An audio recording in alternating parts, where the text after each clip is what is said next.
안녕하세요. 바둑 들려주는 남자 박정상입니다. 바둑계의 일찜에 세계 최고의 공격수 이창호 구단의 라이벌, 여러분께서는 어떤 기사가 떠오르시나요? 조훈현 구단, 서봉수 구단, 이창호 구단과 함께 4대 천왕으로 불리우면서 90년대 중반부터 이어진 한국 바둑계의 최전성기를 이끌었던 오늘의 주인공, 화면을 통해 만나보시죠.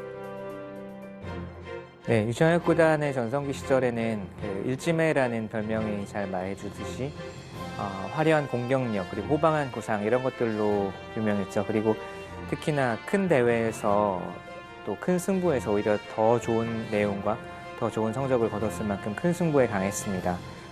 93년도에 후지츠배에서 우승한 이후로 2002년 LG배까지 그 당시 첫 세계대회 그랜드슬램을 달성한 것도 유창혁 구단이었고요.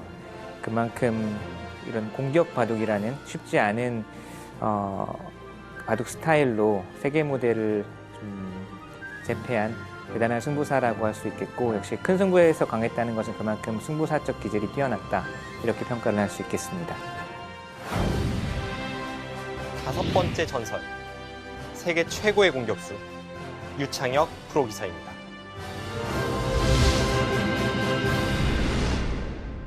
오늘의 주인공 유창혁 구단은 1966년 7남매 중 5째로 태어납니다. 바둑 입문 시기는 비교적 늦었는데요. 초등학교 1학년 때 아마추어 10급이던 아버지의 영향을 받아 어깨너머로 바둑을 시작합니다. 변변한 스승이 없었기에 어머니께서 가위로 오려주는 신문 스크랩으로 바둑 공부를 했는데요. 하지만 그 뛰어난 재능을 바탕으로 76년에서 78년까지 전국 어린이 국수전에서 3년 연속 우승을 달성합니다. 뒤이어 벌어진 1979년의 학초배 전국 아마 대회. 이 쟁쟁한 전국의 아마 고수들을 꺾고 소년 유창혁은 최연소 우승 기록을 달성하는데요. 이 1979년의 기록은 1997년 아마 10강전에서 박영훈 구단이 최연소 기록을 깰 때까지 18년간이나 그 기록을 유지합니다. 바둑계의 기대를 한 몸에 받았던 어린 유창혁이었지만 웬일인지 3년간 바둑계를 떠나 공백기를 가집니다. 가정 형편이 어렵기 때문에 바둑에 집중하지 못하는 환경이었다라고 알려져 있는데요. 하지만 바둑을 잊지 못한 그는 고등학교 1학년 때 다시 바둑계로 돌아옵니다. 그리고 이듬해 아마 국수전에서 우승을 달성합니다. 당시 아마 국수전은 아마추어 대회 중에 최고의 명예와 전통이 있는 대회였는데요. 우승자에게는 세계 아마 선수권 대회 선발권이 주어졌습니다. 당시 지금까지도 아마 바둑계 대부로 활동하고 있는 임동균 아마 7단과 결승을 벌여서 청년 유창혁이 우승컵을 들어올렸고 바로 세계 아마 선수권 대회 출전권을 획득하게 됩니다. 1984년 4월에 있었던 세계 아마 바둑 선수권 대회. 그 대회는 유창혁의 인생에서 잊을 수 없는 대회 중 하나가 아닐까 합니다. 한국은 6회 대회까지 4위 이상의 기록을 달성하지를 못합니다. 하지만 고등학생이던 유창혁은 당당히 2위에 입상하게 되죠. 당시 유창혁에게 패한 일본의 대표 선수, 일본 바둑계 아마 4천왕으로 불리우는 히라다는 대국 후에 내 생전 이렇게 강한 아마추어는 처음 본다라는 이야기로 청년 유창혁에게 극찬을 합니다. 유창혁은 우승이 유력했지만 중국의 왕춘에게 패하면서 아쉽게 준우승에 그쳤는데요.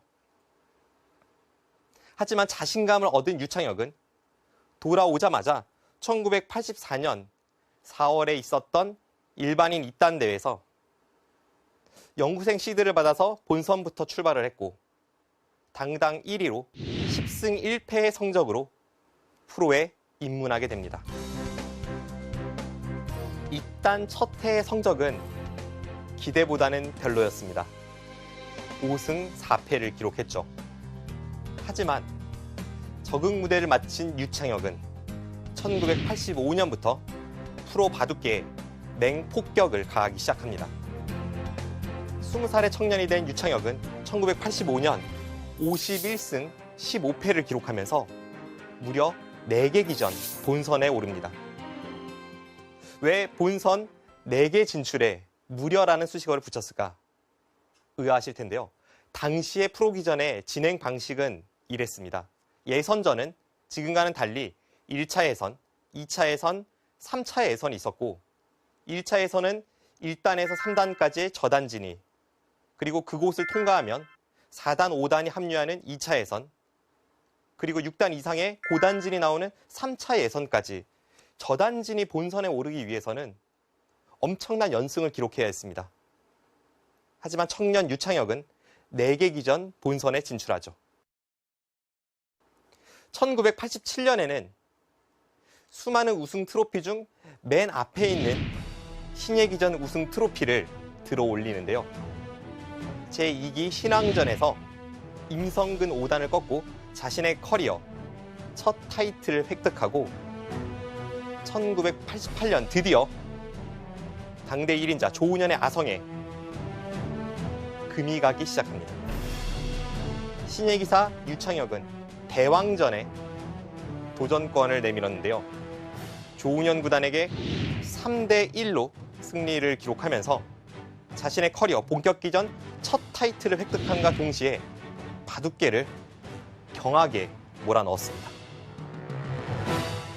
끝없이 돌진할 것 같았던 패기만만했던 유창혁.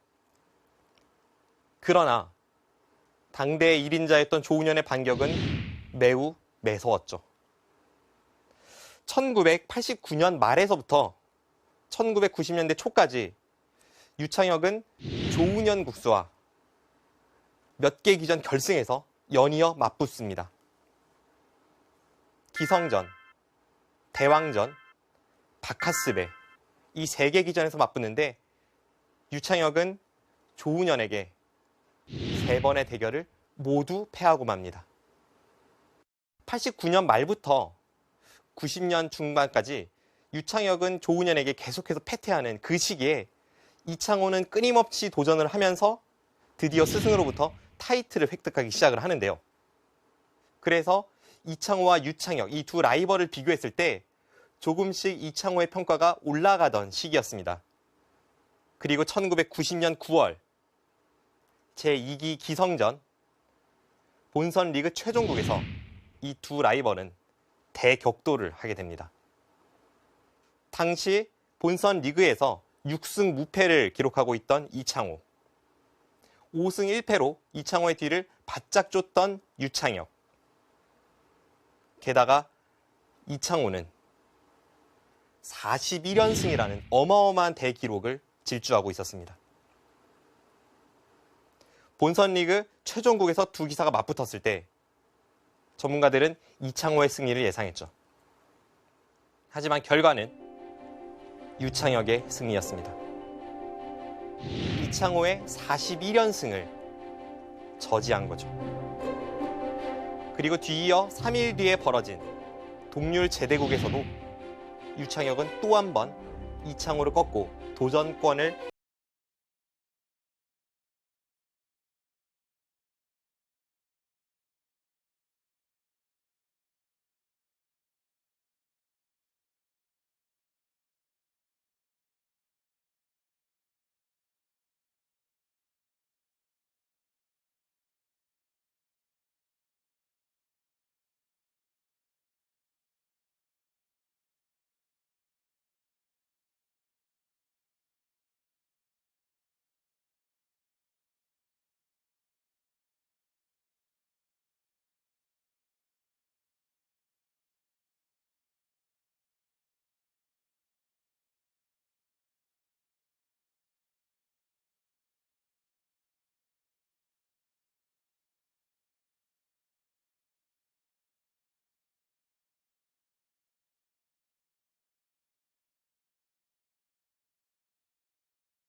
하지만 유창혁의 전성기는 아직 오지 않았습니다. 1991년에는 바카스배 결승에서 라이벌 이창호와 첫 결승 대결을 펼치는데요. 당시만 해도 이창호와 유창혁의 상대 전적은 6대 6으로 동률을 이루고 있었지만 이 대승부에서 유창혁은 라이벌 이창호에게 0대 3으로 완봉패를 당합니다. 내상은 깊었죠. 국내 무대에서는 이창호의 1인 독주 체제를 지켜봐야만 했습니다. 그리고 유창혁은 세계로 눈을 돌립니다. 드디어 한국 바둑계에 잊을 수 없는 1993년이 도래합니다. 한국 바둑이 세계를 석권한 한 해인데요. 그 석권의 역사는 이렇습니다. 1993년 2월 진로배 세계바둑 최강전에서 한국팀의 마지막 주자 조훈현 구단은 일본의 마지막 주자 다케미야 마사키 구단을 꺾고 한국팀의 우승을 안깁니다. 5월에 있었던 응시배 세계바둑대회 결승에서는 서봉수 구단이 오우다케 히데오 구단을 3대 2로 꺾고 역전 우승을 일궈내죠. 뒤이어 6월에 있었던 동양증권배 결승에서는 이창호가 조치훈을 꺾고 그것도 3대 0으로 완벽하게 승리를 거두면서 한국의 세 번째 우승을 안겨줍니다. 그리고 마지막 활용점정 후지스배 결승전인데요. 유창혁이 조훈현을 꺾고 우승 트로피를 들어올리죠. 당시에 현존하던 4개 세계대회를 한국이 모두 석권한 한 해입니다. 특히 후지스배에서의 우승은 국내 바둑 팬들을 열광시켰습니다. 1회부터 5회까지 벌어졌던 후지스배에서 한국은 아예 힘을 쓰지 못했습니다. 결승 진출조차 단 한 차례도 없었습니다. 이 난공불락의 성, 후지스 성을 유창혁과 조훈현이 깃발을 꽂으러 4강전에 출격을 하는데요. 조훈현의 상대는 일본의 가토마사오 구단, 유창혁의 상대는 일본의 아와지 슈조 구단이었습니다. 대국이 벌어지던 날 종반까지 한국에서 검토하던 기사들은 거의 포기를 하는 시점이 왔습니다. 두 대국 모두 도저히 이길 수가 없는 바둑이라는 그런 평가가 지배적이었고요.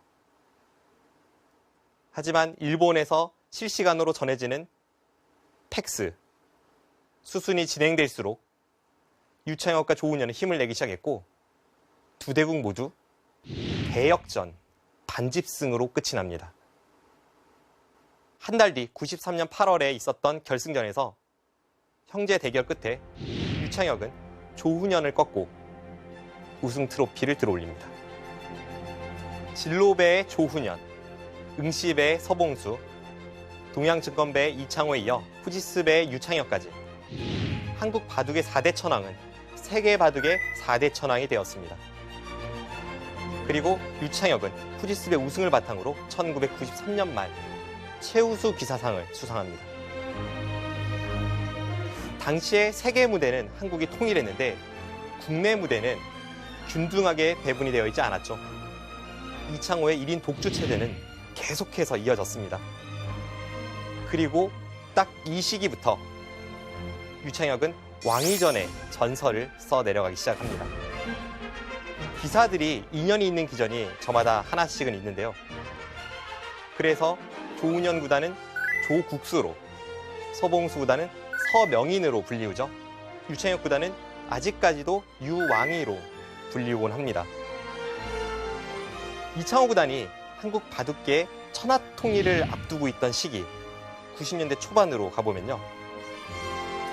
왕위전에서 유창혁은 이창호에게 도전을 하게 되는데 1992년 이 도전 7번 승부에서 4대 3으로 극적으로 타이틀을 획득합니다. 그리고 1993년 조훈현 구단과 결승전을 치르는데요. 이 조훈현 구단의 도전을 받아 무려 3차례 반집 승부가 나오고 6판의 대구, 집수를 다 합쳐서 14집밖에 안 될 정도로 아주 치열한 접전을 펼치는데 4대 2로 방어에 성공하며 2연패를 달성합니다. 1994년 가장 큰 위기가 찾아옵니다. 16개 기전 중에 13개를 이창호가 갖고 그 외에 3개의 타이틀은 다른 기사가 갖고 있는 시기였습니다. 그리고 이창호는 천하통일을 위해 왕위전에서 도전권을 획득합니다. 국내 무대 천하통일을 노리던 이창호를 맞아 유창혁은 불리한 싸움을 할 것이라는 예상이 지배적이었습니다. 하지만 4승 2패로 훌륭하게 방어에 성공하며 3연패를 달성하죠. 이 중 94년에 있었던 제28기 왕위전 이창호와의 결승 최종국으로 지금부터 한번 가보도록 하겠습니다.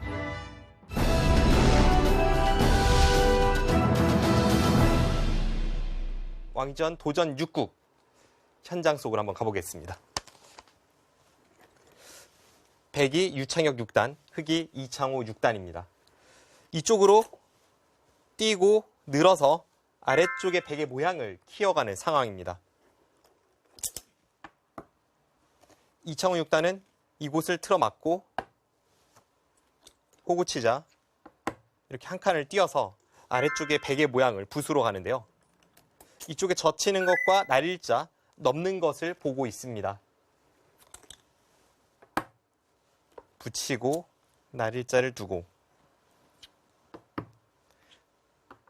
당시에는 종종 두어지던 그런 수법입니다. 끊으니까 따내고 초반부터 패의 공방이 이어지게 되었는데요. 여기서 백이 여기를 이을 수는 없죠. 잇는다면 여기를 이어서 축으로 모는 것과 이쪽으로 넘는 게 맛보기가 되어서 백이 곤란한 상황을 맞이하게 됩니다. 단수를 쳐서 패를 시작했고요. 네, 이쪽을 돌파해 갑니다.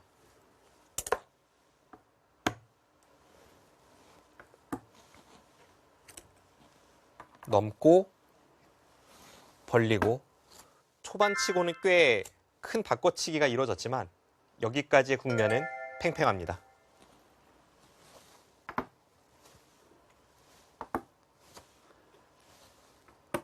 흑의 모양을 지켰고요.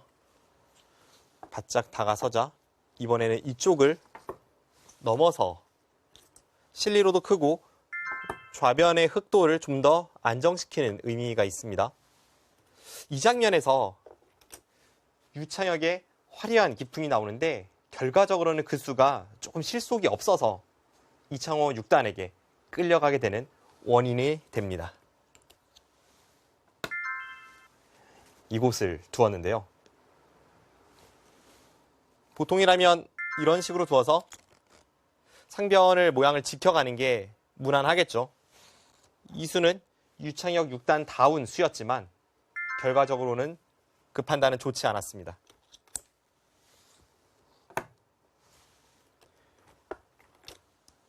하나 밀어서 실리로 득을 본 이후에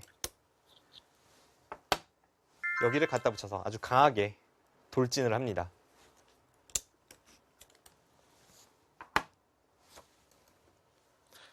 하나 붙여놓고 이렇게 상변을 침입을 하니까 이 수는 흑돌이 산다면 조금 허무한 수가 되었는데요.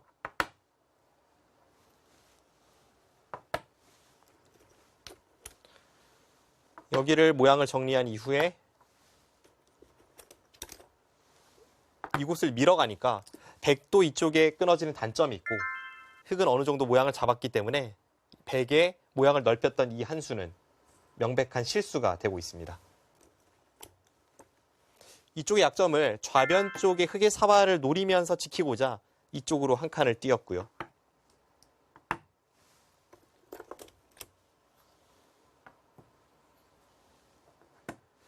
이 장면에서 이창호 6단은 정말 이창호스럽게 아주 단단하게 우세를 취해갑니다. 바로 이 수입니다. 지금 유창혁 6단은 이곳의 흑돌에 근거를 빼앗기 위해 여기를 한 칸을 띄었고 흑에게 살라라고 강요하고 있습니다. 여기를 살면 이제 이쪽 부분을 젖혀 이으면서 뭔가 좀 더 이제 공격의 여지가 있는데 이창호 6단이 이곳을 젖혀 있자 공격하기가 만만치 않아졌습니다. 그 이유는 실전에도 이제 형태가 나오는데요. 이곳을 하나 젖힌 이후에 여기를 젖혀 이었습니다.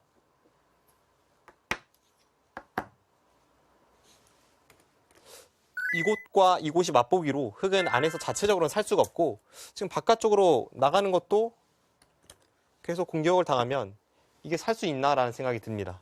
그런데 여기를 젖혀 이은 이유는 따로 있었죠. 실전에 흙은 이곳을 내려섰고요. 만약 백이 여기서 끝까지 잡으러 왔다면 여기를 붙이고 이렇게 넣으면 자체로는 살 수가 없습니다. 지금 이곳을 흙이 두어도 백은 여기를 먹여치기 때문에 안에서 흙이 두 눈을 확보할 수가 없죠. 하지만 여기를 젖혀 있는 수로 인해서 이쪽에 이제 백의 약점이 생겼는데요. 여기를 끊는 수가 있습니다. 여기를 끊을 때 위로 받으면 여기를 넘어가는 수가 성립을 하게 됩니다. 계속 공격을 가기 위해선 이쪽을 방어하면서 이렇게 받아야 되는데 그땐 여기를 끊고요. 여기를 받을 때 따내고 이을 때 그러고 나서 바깥쪽으로 나온다면 이제는 백돌도 못 살아있기 때문에 완벽하게 흙을 공격하기가 조금 어려운 자세입니다. 실전에 유창혁 6단도 이 진행을 선택을 하지 못했습니다.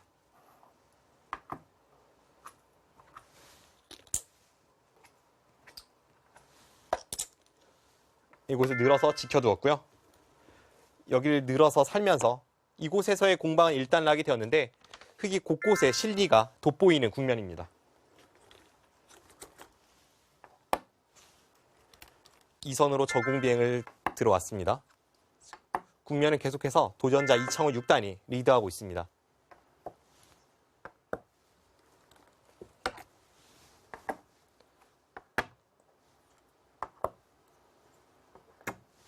유창혁 왕위는 점점 초조해질 수밖에 없는 국면이죠. 왜냐하면 이런 식으로 정리가 되는 국면은 이창호 6단이 가장 잘 두는 국면이기 때문입니다.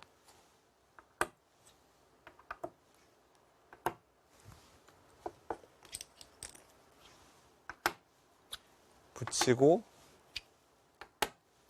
이곳을 끊어서 하나하나 정리를 해 나갑니다. 흑도를 괴롭히면서 중앙 쪽에 뭔가 넓은 모양을 키우려고 하지만 중앙은 이쪽 저쪽이 터져 있기 때문에 그것을 지켜내기가 만만치 않아 보입니다.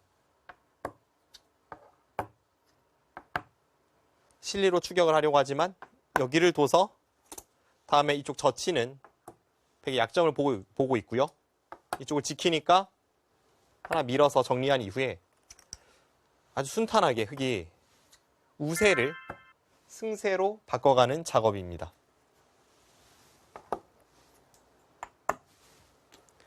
이 바둑은 후반에 도전자 이창호 6단의 수익기 착각으로 어찌 보면 결승에서는 조금 보기 드문 그런 해프닝으로 끝이 나는데요. 상변 쪽의 사활을 주목해 주시기 바랍니다.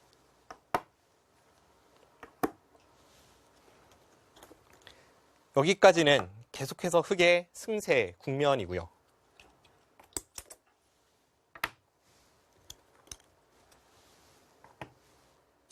늘고 이쪽을 밀어갔습니다. 도전자 이창호 6단이 중앙 쪽 모양을 조금 더 신경을 썼다면 혹은 상변 쪽의 사활을 좀 더 정확히 봤다면 실전 같은 흙의 입장에서의 참사는 벌어지지 않았을 겁니다. 실전은 그것을 경시했기 때문에 여기를 막고 여기를 틀어막자 도전자의 패착이 등장합니다. 여기를 두 칸을 띄었는데요. 이수로서 유창혁 왕위의 3연패가 달성됩니다. 흙은 상변 쪽의 사활을 방어했어야 하고 이수나 이수로 방어를 했다면 이 바둑은 흙의 승세였습니다. 물론 백도 계속 중앙을 키워올 테지만 이런 정도로 이제 깨 들어가면 큰 집이 날 것 같지는 않습니다. 흙이 우세했던 바둑인데 실전의 도전자는 상변 쪽의 사활을 간과하는 실수를 저지르고 여기를 끊고 눈목자로 달리자 그 실수를 깨닫게 됩니다.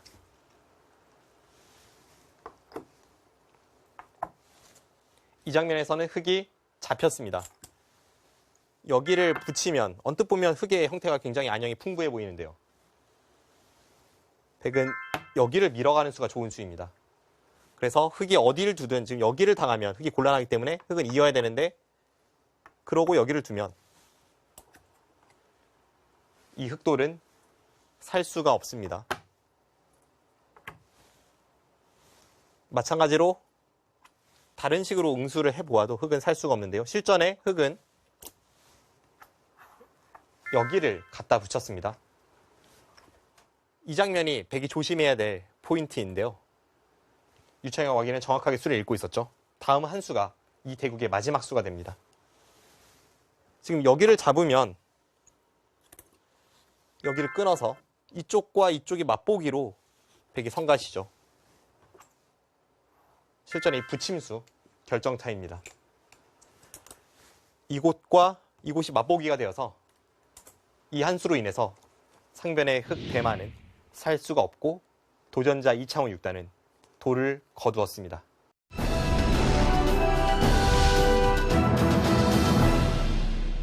(1인자) 이창호의 도전을 훌륭히 물리친 유창혁. 이듬해 조훈현을 꺾고 왕위전 4연패를 달성하며 지금까지도 유왕이라는 별명으로 팬들의 사랑을 받는데요. 사실 국내 무대보다는 세계 무대에서의 성적이 더 좋았습니다. 그래서 팬들에게도 큰 승부에 강하다는 이미지가 있었죠. 1993년에 후지스베에 이어 96년에 응시베, 99년에 후지스베 두 번째 우승, 그리고 2000년 삼성화재배, 2001년 출란배, 2002년 LG배까지 메이저 세계대회에서만 6번의 우승을 기록합니다. 특히 2002년 LG배 우승으로 세계대회 그랜드슬램을 달성합니다. 2000년대 중후반까지는 한국 바둑계의 강자로서 승부 제1선에서 활발히 활동을 했는데요. 최근에는 국가대표팀 감독을 역임하기도 했고 한국기원 사무총장으로 행정을 하고 있습니다. 제2의 바둑 인생을 살고 있는 유창혁 사무총장을 응원하면서 지금까지 바둑 들려주는 남자 박정상이었습니다. 바둑 행정가로서 제2의 바둑 인생을 살고 있는 유창혁 사무총장이시죠.